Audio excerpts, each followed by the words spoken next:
ये कहानी 1946 से नहीं शुरू होती भाई, वो तो बस क्लाइमैक्स था। असली खेल 1916 से शुरू हुआ जब नेहरू गांधी जी से मिले। जवाहरलाल नेहरू इलाहाबाद के अमीर घराने के बेटे, कैम्ब्रिज और इनर टेम्पल से पढ़े। 27 साल की उम्र में गांधी के नॉन कोऑपरेशन मूवमेंट में कूद पड़े। नेहरू युवाओं के हीरो बने, रेडिकल, समाजवादी, मुसलमानों के चैंपियन। 1929 में लाहौर सेशन में वो 40 साल की उम्र में कांग्रेस प्रेसिडेंट बने और पूर्ण स्वराज का रिजोल्यूशन पास करवाया। फिर 1936-37 में फिर प्रेसिडेंट, जब कांग्रेस ने प्रांतीय चुनाव लड़े। नेहरू स्टार कैंपेनर थे, यूपी, पंजाब, बंगाल घूमे, लाखों को जोड़ा, लेकिन संगठन वो कमजोर। नेहरू को लगता था भारत को सोवियत जैसी प्लानिंग चाहिए। गांधी के ग्राम स्वराज से वो सहमत नहीं। 1945 में उन्होंने गांधी को चिट्ठी लिखी, तुम्हारी नॉन वायलेंस और विलेज इंडस्ट्रीज वाली थ्योरी पुरानी हो गई। अब पटेल, सरदार वल्लभ भाई पटेल गुजरात के किसान परिवार से वकील बने। 1917 में गांधी से मिले। 1928 में बारडोली सत्याग्रह में ब्रिटिश को घुटने टेकने पर मजबूर किया। सरदार का टाइटल यही मिला। पटेल कांग्रेस के ऑर्गेनाइजर थे। वो पीसीसीज, प्रांतीय कांग्रेस कमेटियां को कंट्रोल करते, फंड जुटाते, वॉलंटियर्स को लाइन में रखते। 1931 में कराची सेशन में प्रेसिडेंट बने, लेकिन सिर्फ एक बार। पटेल कंजर्वेटिव थे, हिंदू अस्मिता, सख्त कानून, प्रिंसली स्टेट्स को तलवार से जोड़ने वाले। नेहरू से वो सहमत नहीं। नेहरू समाजवादी, पटेल प्राइवेट सेक्टर के दोस्त। टाटा बिरला के साथ बॉम्बे प्लान बनाया, लेकिन दोनों गांधी के वफादार। गांधी जी वो नेहरू को अपना राजनीतिक उत्तराधिकारी मानते थे। 1942 में बोले, मेरी मौत के बाद जवाहर मेरी भाषा बोलेगा। पटेल को भाई कहते, लेकिन उम्र 72 साल और हार्डलाइन स्टाइल से डरते, विभाजन हो जाएगा। गांधी मुसलमानों को भरोसा दिलाना चाहते थे। नेहरू की इंटरनेशनल इमेज चांग काई शेक ने 1942 में नेहरू से पहले मिले,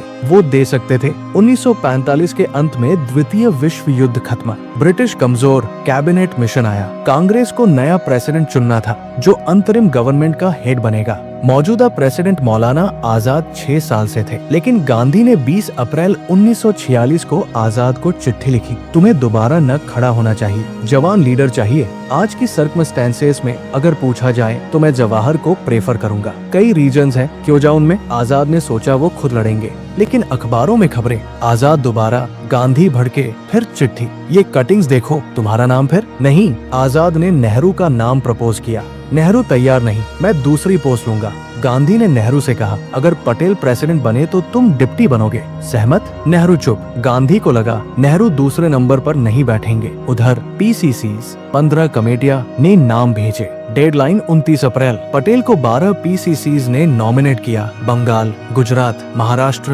पंजाब, यूपी तक। नेहरू को 0। 3 ने किसी का नाम नहीं, या कृपलानी का। ये ग्रासरूट वोटिंग थी, असली डेमोक्रेसी। 25 अप्रैल को CWC Congress working committee meeting.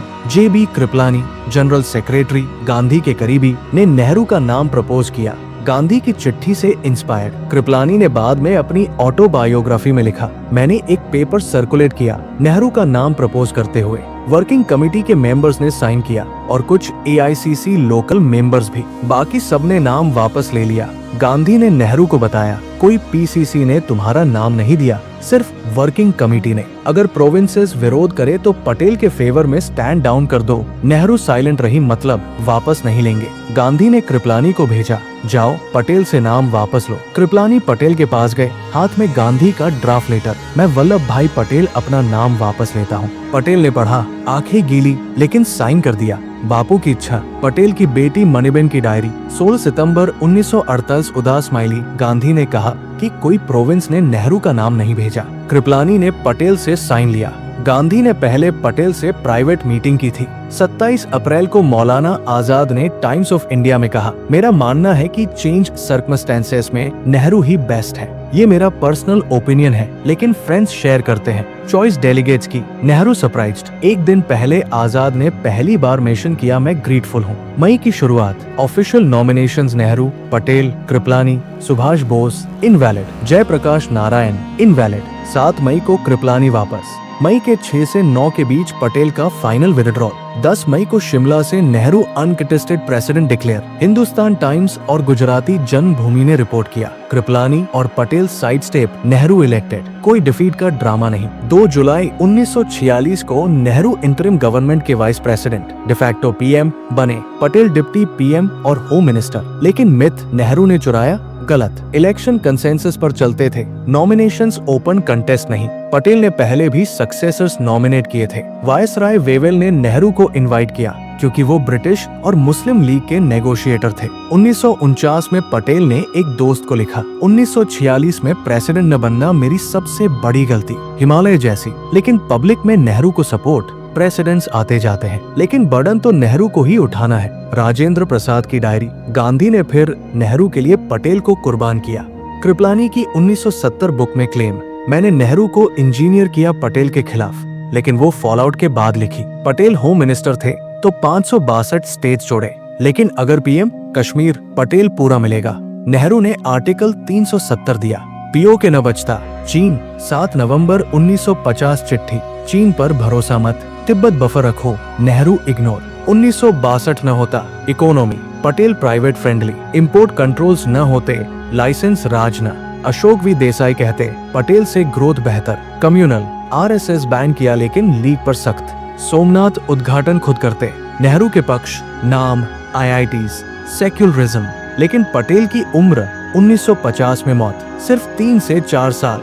Myth debunk, Nehru एक 920 से नेशनल फिगर, 4 बार प्रेसिडेंट, पटेल 1 बार। UP base, mass appeal youth, left, Muslims. 1937 से 46 इलेक्शंस में campaigner, British, Nehru party policy dominate करता।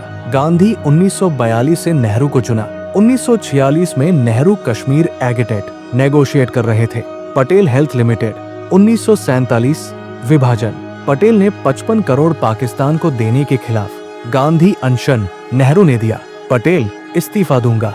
1948 Nehru till letter, temperamental difference, एक को कैबिनेट से निकलना चाहिए, गांधी ने सुलझाया। चक्रवर्ती राजगोपालाचारी, 25 साल बाद Nehru foreign minister, Patel PM बेहतर होता। Lord Wavell, Patel statesman, Rajendra Prasad, Patel से बेहतर। मोदी एरा में पटेल प्रमोट स्टैच्यू, क्योंकि नेहरू की सॉफ्ट इमेज पुरानी, लेकिन हिस्टोरियंस दोनों पूरक। बिना पटेल के नेहरू एकीकरण न कर पाते। सच्चाई, पीसीसीज ने पटेल चुना, लेकिन गांधी की चॉइस नेहरू। जिद से कहूं, पटेल को मिलना चाहिए था, कम से कम वो 3 साल। नींव लोहे की होती। 1947 का पहला बड़ा क्लैश, विभाजन के बाद पाकिस्तान को 55 करोड़ रुपए का हिस्सा। गांधी जी अनशन पर बैठे थे, पैसे दो वरना मर जाऊंगा। नेहरू ने कहा, बापू की इच्छा है, देना पड़ेगा। पटेल भड़क गए। उन्होंने नेहरू को 14 अगस्त की रात चिट्ठी लिखी, ये पैसे पाकिस्तान की जंग मशीनरी के लिए जाएंगे, अगर आप देंगे तो मैं कैबिनेट से इस्तीफा दे दूंगा। नेहरू ने जवाब दिया, सरदार ये नैतिक दबाव है। आखिरकार पैसे दिए गए। पटेल ने इस्तीफा नहीं दिया, लेकिन दिल में खलन। राजेंद्र प्रसाद ने अपनी डायरी में लिखा, पटेल ने कहा, जवाहर कभी फैसला नहीं लेते, हमेशा गांधी की छाया में रहते हैं। दूसरा झगड़ा, रियासतों का एकीकरण।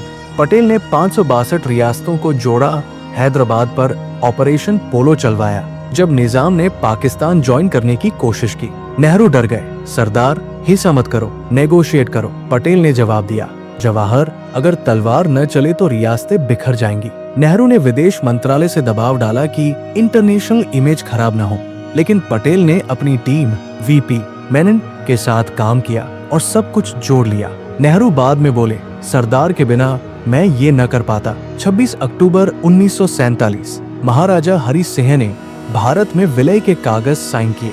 नेहरू ने तुरंत कहा, शेख अब्दुल्ला को सपोर्ट करो, वो नेशनल कॉन्फ्रेंस है। शेख नेहरू के दोस्त थे, दोनों समाजवादी। पटेल ने विरोध किया, शेख को छोड़ो, पूरा कश्मीर आर्मी से कंट्रोल करो, पीओके तक चले जाओ। नेहरू ने यून में केस ले गए, जहां माउंटबेटन ने कहा, सीज फायर करो। पटेल ने नेहरू को चिट्ठी लिखी, तुम्हारी विदेश नीति से कश्मीर खो जाएगा। आर्टिकल 370 आया। पटेल ने कैबिनेट में विरोध किया, लेकिन नेहरू की जिद जीती। पटेल की बेटी मणिबेन ने बाद में कहा, पिताजी कहते थे अगर मैं पीएम होता तो कश्मीर आज पाकिस्तान का हिस्सा न होता।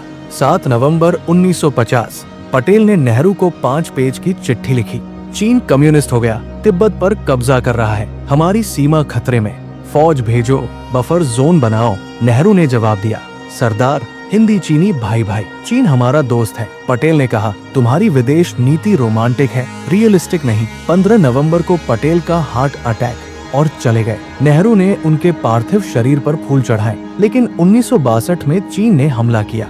नेहरू रोए, मेरी एक गलती, अगर पटेल जिंदा होते या पीएम होते तो शायद मैकमोहन लाइन पर फौज पहले से तैनात होती। नेहरू ने 17 साल शासन किया। अच्छा, IITs, IIMs, Bhakra Nangal dam, steel plants, Bhilai, Rourkela, Bharat को इंडस्ट्रियल बेस दिया। विदेश नीति, नाम, non alignment, Asia Africa conference, secularism, संविधान में कोई धर्म नहीं, लेकिन बुरी, सोशलिस्ट इकोनॉमी, लाइसेंस परमिट राज, प्राइवेट सेक्टर दबा। 1962 का हार, कश्मीर का आर्टिकल 370, पाकिस्तान को पैसा। नेहरू की बेटी इंदिरा को ग्रूम किया, डायनास्टी शुरू। अगर पटेल होते शायद 3 से 4 साल में मजबूत फाउंडेशन। मोरारजी देसाई या सी राजगोपालाचारी जैसे कंजर्वेटिव्स आते, इकोनॉमी प्राइवेट फ्रेंडली, कश्मीर पूरा चीन से सख्ती। लेकिन नेहरू का करिश्मा न होता, वो भीड़ खींचते थे, पटेल ऑर्गेनाइज करते थे। पटेल की बेटी मणिबेन ने अपनी किताब सरदार पटेल में लिखा, पिताजी ने कभी शिकायत न की, लेकिन 1946 की रात वो रुके। VP मेनन, पटेल के सेक्रेटरी, सरदार अगर पीएम होते तो भारत आज सुपर पावर होता। नेहरू अच्छे स्पीकर थे, सरदार एक्शन मैन। मेनन ने इंटीग्रेशन ऑफ इंडियन स्टेट्स में डिटेल दी। पटेल ने 18 महीने में 562 स्टेट्स जोड़े, नेहरू सिर्फ साइनर थे। 1948 सोमनाथ मंदिर का रिकंस्ट्रक्शन, राजेंद्र प्रसाद जाना चाहते थे, नेहरू ने मना किया। सेक्युलर स्टेट, पीएम को मंदिर में नहीं जाना। पटेल ने कहा, ये हिंदू अस्मिता है। पटेल खुद गए, उद्घाटन किया। RSS, गांधी हत्या के बाद नेहरू ने बैन किया, पटेल ने 6 महीने में हटा दिया। RSS हिंदू है, लेकिन कानून तोड़ने वाले नहीं। अगर पटेल पीएम होते, RSS पहले ही मेनस्ट्रीम में आ जाता। 1944 पटेल, टाटा, बिड़ला ने बॉम्बे प्लान बनाया, प्राइवेट इन्वेस्टमेंट पर जोर। नेहरू ने कहा, सोशलिस्ट प्लानिंग। 1950 में प्लानिंग कमीशन बना, नेहरू चेयरमैन। पटेल विरोधी थे, प्राइवेट को दबाओगे तो ग्रोथ रुकेगी। 1991 के रिफॉर्म्स ने साबित किया पटेल सही थे। गांधी ने 1946 में क्यों नेहरू चुना? 3 रीजंस। 1, नेहरू मुसलमानों को भरोसा दिला सकते थे विभाजन के समय। 2, international image, Nehru UN, US में स्पीक करते। 3, युवा लीडरशिप, पटेल 72 के। लेकिन गांधी ने पटेल को मेरा दाहिना हाथ कहा। अगर गांधी जिंदा रहते तो शायद बैलेंस रखते। 2014 मोदी ने स्टैच्यू ऑफ यूनिटी बनवाई, 182 मीटर ऊंचा। क्यों? क्योंकि नेहरू की सॉफ्ट इमेज को चैलेंज। 2019 आर्टिकल 370 हटाया, पटेल की जीत मानी। 2023 अमित शाह ने कहा पटेल को पीएम बनाना चाहिए था, लेकिन इतिहासकार जैसे रामचंद्र गुहा कहते, दोनों जरूरी। पटेल बिना नेहरू अधूरा, नेहरू बिना पटेल बिखरा। भाई, ये कहानी खत्म नहीं होती। 1946 में PCCs ने पटेल चुना, डेमोक्रेसी जीती। लेकिन गांधी की एक चिट्ठी ने नेहरू को चुना, इमोशन जीता। पटेल को पीएम बनना चाहिए था, क्योंकि वो लौह पुरुष थे, फैसले लेते, देश जोड़ते। नेहरू कवि थे, सपने बुनते, लेकिन रियलिटी से कटे। जिद से कहूं, पटेल अगर वो 3 साल भी होते तो आज का भारत अलग होता, मजबूत, एकजुट, बिना POK के।